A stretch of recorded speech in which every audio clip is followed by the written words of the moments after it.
So welcome to Kinetica's Talking with Titans online series. My name is Rebecca Fitzgerald and absolutely delighted to be co-hosting this session with my good friend Daniel Davey. So Daniel, I'll pass over to you to give a little introduction to yourself. So I am Daniel Davey, performance nutritionist. So I work in elite sport, lots of different sports, probably most well known for working in team sport.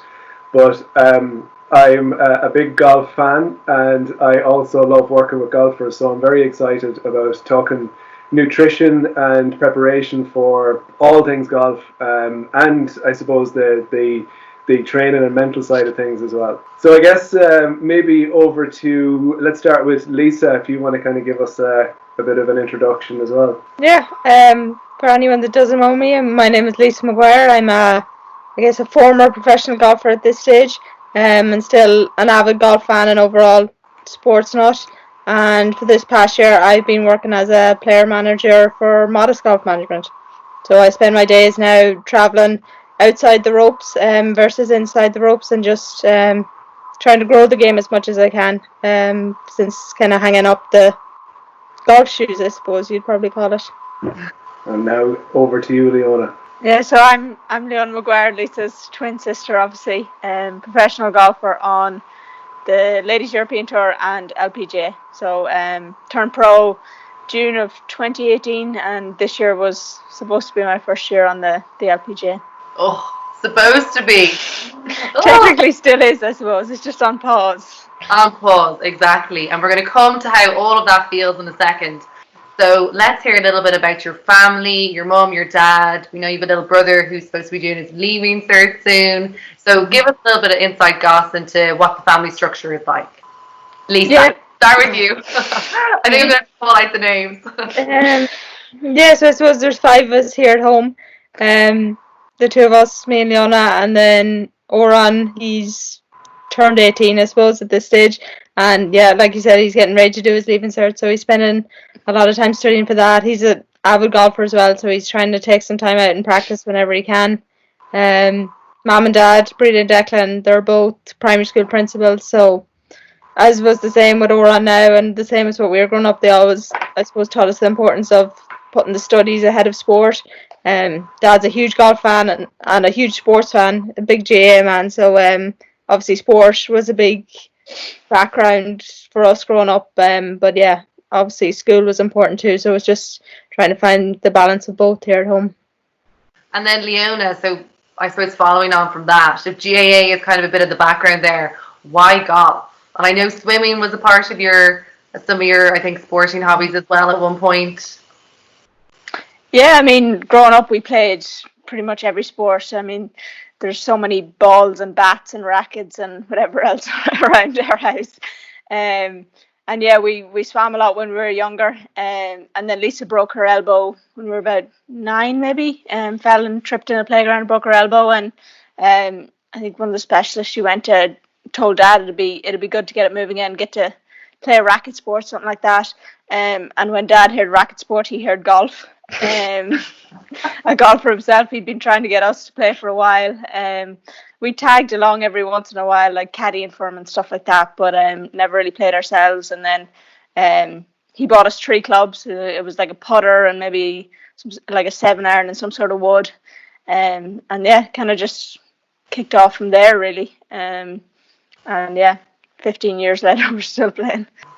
Leona and Lisa, I've had the good fortune of meeting your wonderful parents, and I got a great insight to how supportive that they've been throughout this, I suppose, to where you are now, but right from the beginning.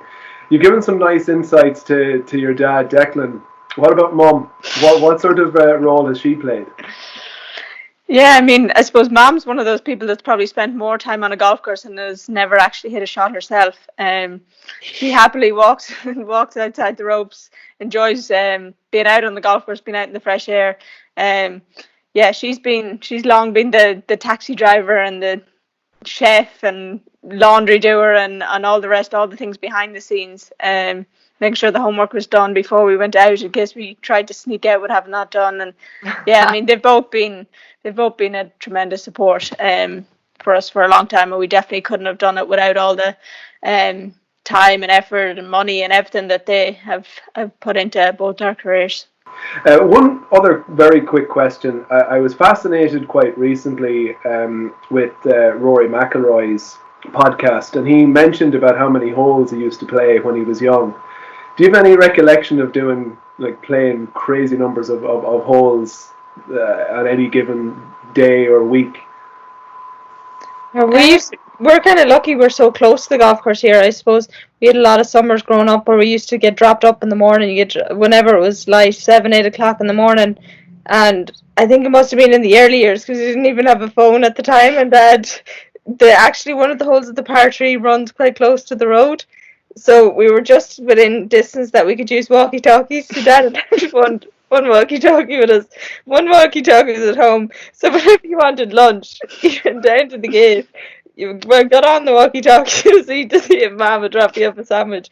So that kind of got to the day. We didn't go home at all during the day. It was just kind of you stayed and played away until it was dark, until it was ready to come home or someone came and got you. But yeah, that was probably the thing that I think Santi brought us walkie-talkies one year that they were bought for, and then the mobile phones obviously followed shortly thereafter, and that was one of the main buying factors for the phone was that we could ring to become got, or that Mom could get a hold of us more so than anything else to know that we were actually okay and still hadn't fell out, I suppose, too. That's such a lovely insight into, I suppose, your home environment and your parents and your brother. So then what was it like if you were, you obviously headed up to the States for university. Can you tell us a little bit about, first of all, the college you went to and how different it was being so far away from home, a different setup to the Irish setup, all that sort of good stuff? Yeah, I mean, we went to Duke in North Carolina.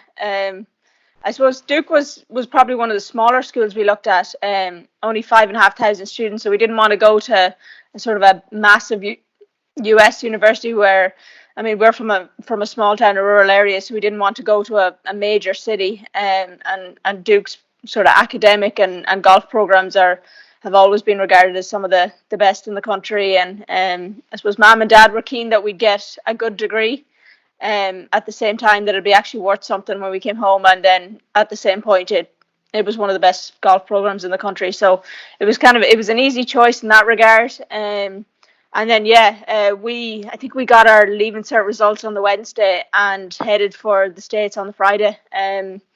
Mom went with us so that she could help us sort of get everything we needed when we got over there and settled into the dorms and all of that, and she maybe stayed about 5 days a week, something like that, got us all settled in, and then we were on our own. And those first few nights were definitely a bit strange. I suppose we shared a room growing up, we always have, so that was kind of the same. So it was nice to kind of have that little bit of similarity when we first went over there. And I suppose college in the States is a little different.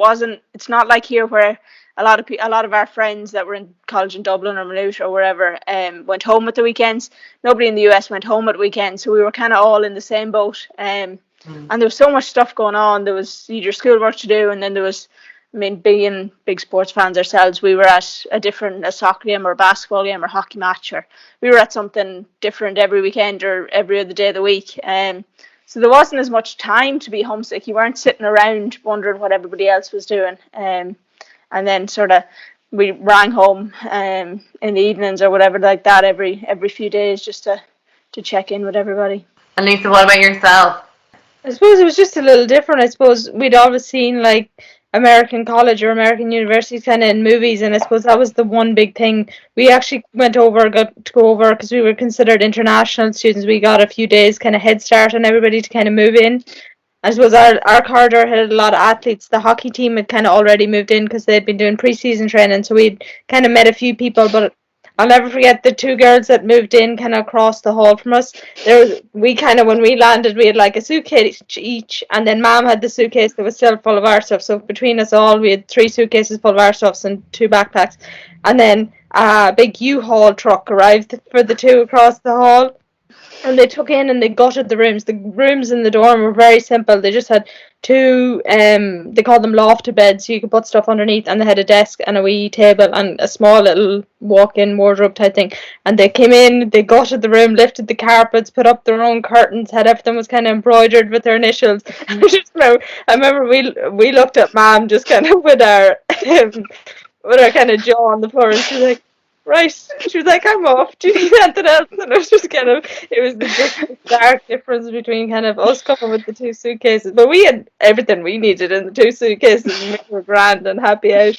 But yeah, so I suppose when everybody asks, is it like the movies? Yeah, it's like the movies. It definitely is. They had like the dress gowns with their initials, the towels had the initials. It was incredible. Yeah. Oh, Yeah, they were worried about what sorority they were going to get into, and we were worried about what match we were going to go to, or what score we'd had on the golf course that day. So we definitely had very different priorities.